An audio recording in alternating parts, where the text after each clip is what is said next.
Hello and good evening. Welcome back to the Spirit of Watercolor with Linda. I'm really glad you're back. We just finished one painting that was wet and loose and flowing with sponging, and I want to now move on from that to another flowing painting. But I think because it's the end of summer and I've been at the pool, I'm going to go as much as I can till I can't anymore, right? Or if you go to the beach, Labor Day weekend was just this last weekend.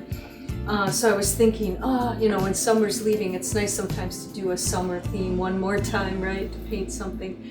And I found this as a print because I sold this piece, I don't know when, a long time ago. And so this is just a print of it, but it's just a painting of seashells on the shore. And it's basically pretty much 2 or 3 colors, I want to say. Burnt sienna, browns, that kind of color. And then blue, lots of beautiful blue. There could be more than one blue in there. And then the white, right? So keeping the white of the paper like we talked about in one of our quotes recently. So I'm excited. Why don't you join me for this?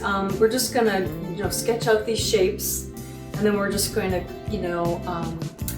let the sedimentation of the paint and the browns and the blues kind of add the texture to the water and to the shells.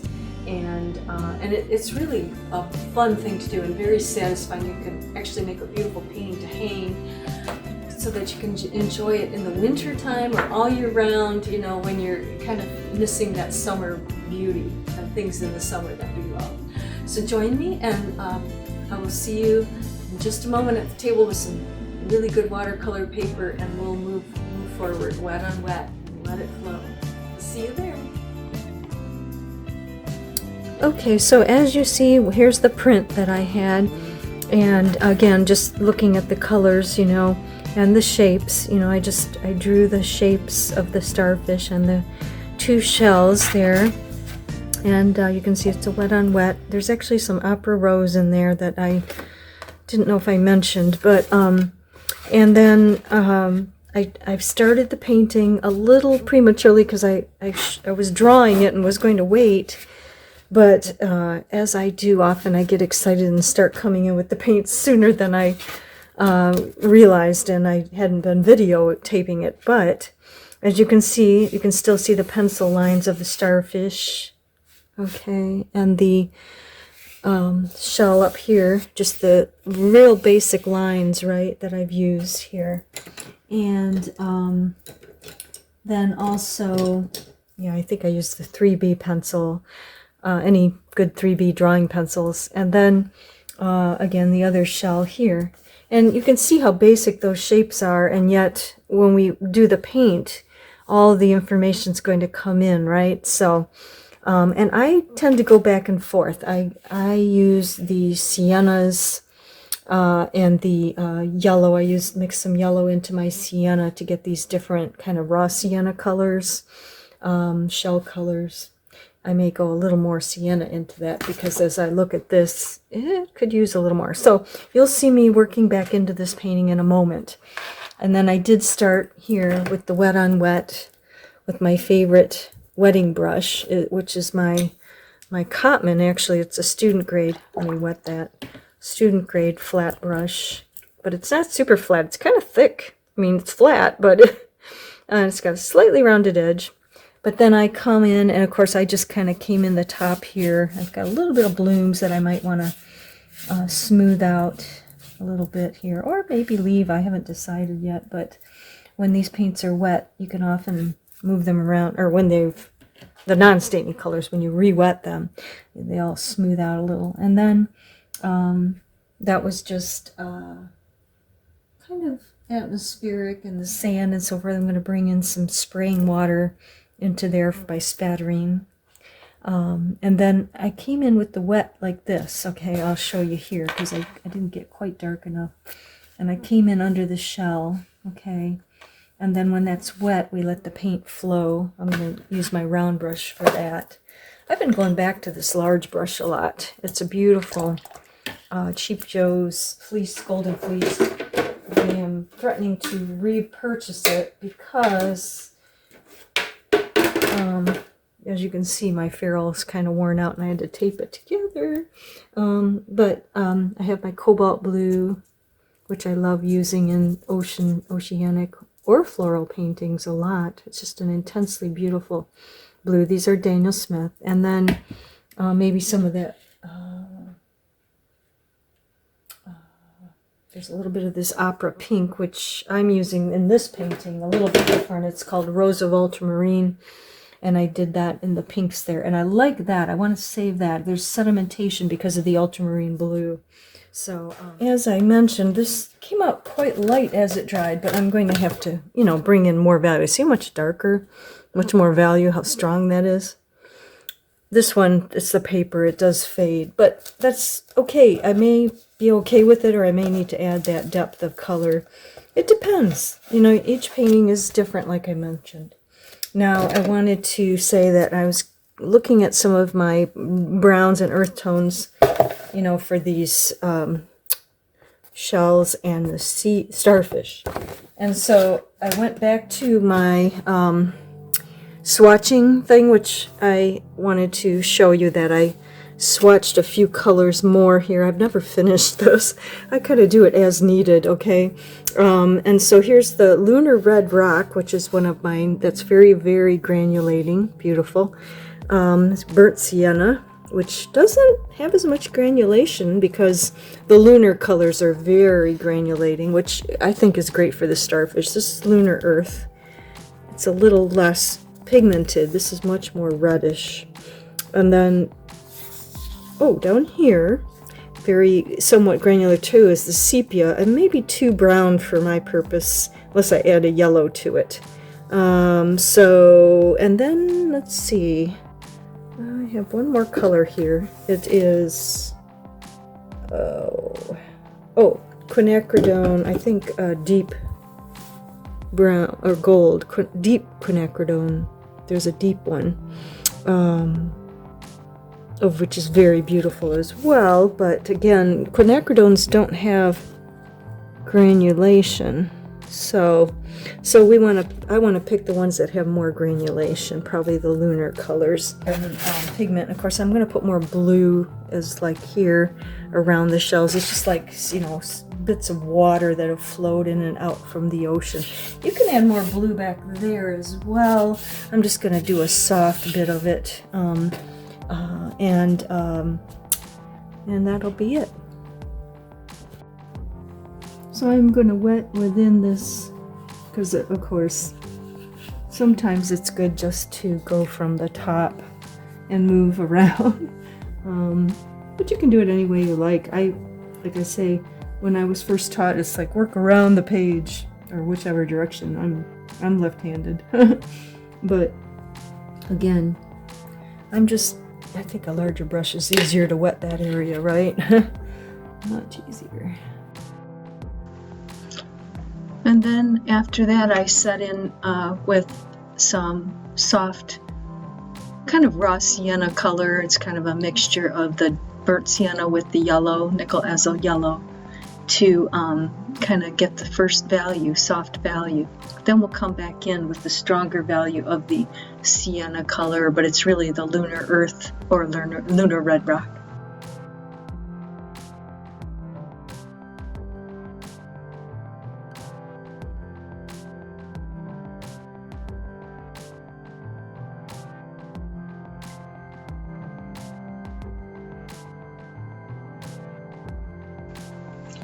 I want to bring in stronger value and some of the same color from the shell on the left to the shell on the right to make them balance better compositionally on the page.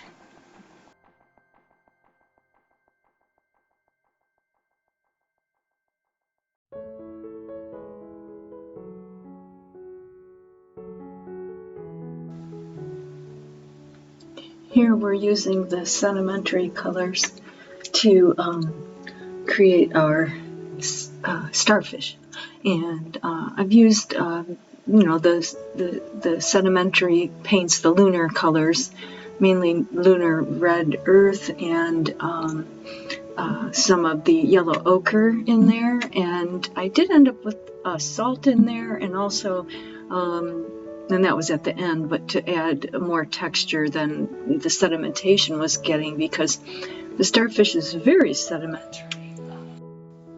And it's the sedimentary paints that create that texture.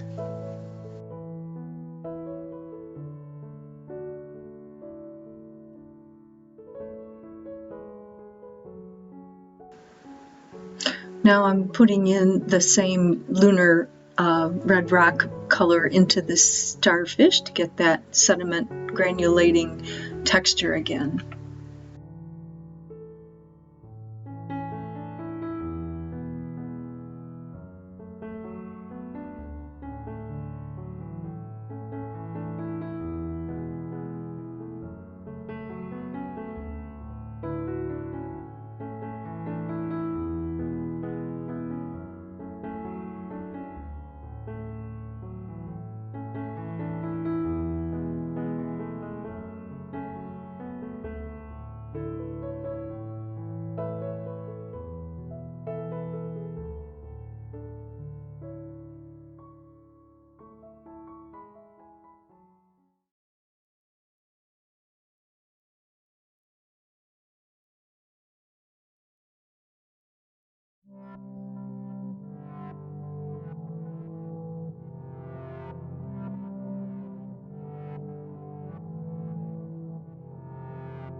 You'll see here that I go back and forth between each of the shells and starfish to just, change value and add details just to create more of a realistic effect.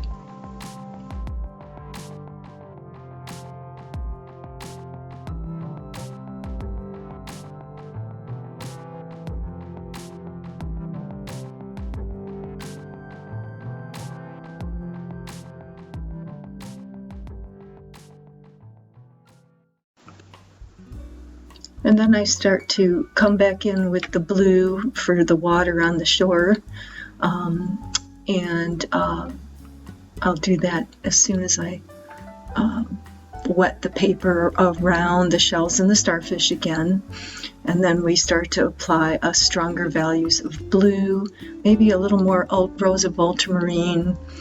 Again, sometimes I add the Indanthrone blue blended in with my Cobalt blue, all Daniel Smith paints.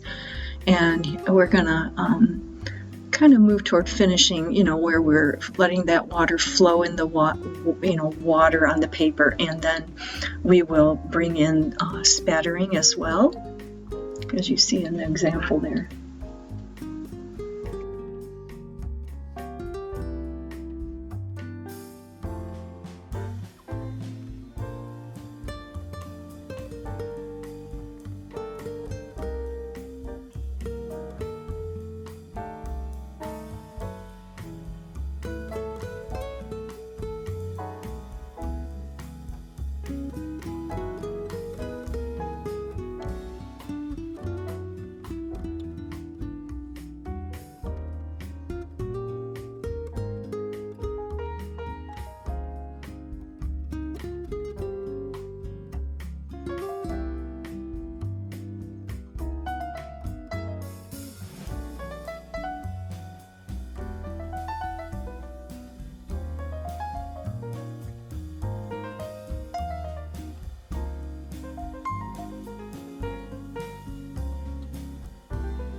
And finally, after adding some more of the sort of sienna colors, the queen gold in the front, quinacridone gold, then I come in and I spatter some of the blue paint around, so it's like spray from the ocean. Gives us that wet feeling, right? The spattering is also fun to do.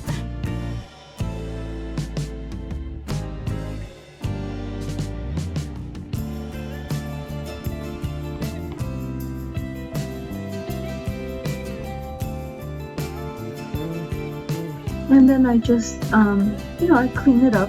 Sometimes take a little value out and just clean up the lines around the shells and a little more spattering.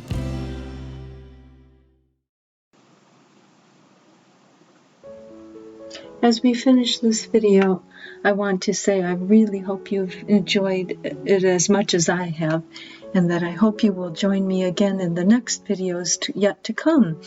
I really love doing these with you and to explore the beautiful spiritual nature of watercolor. And I'll see you soon. Bye.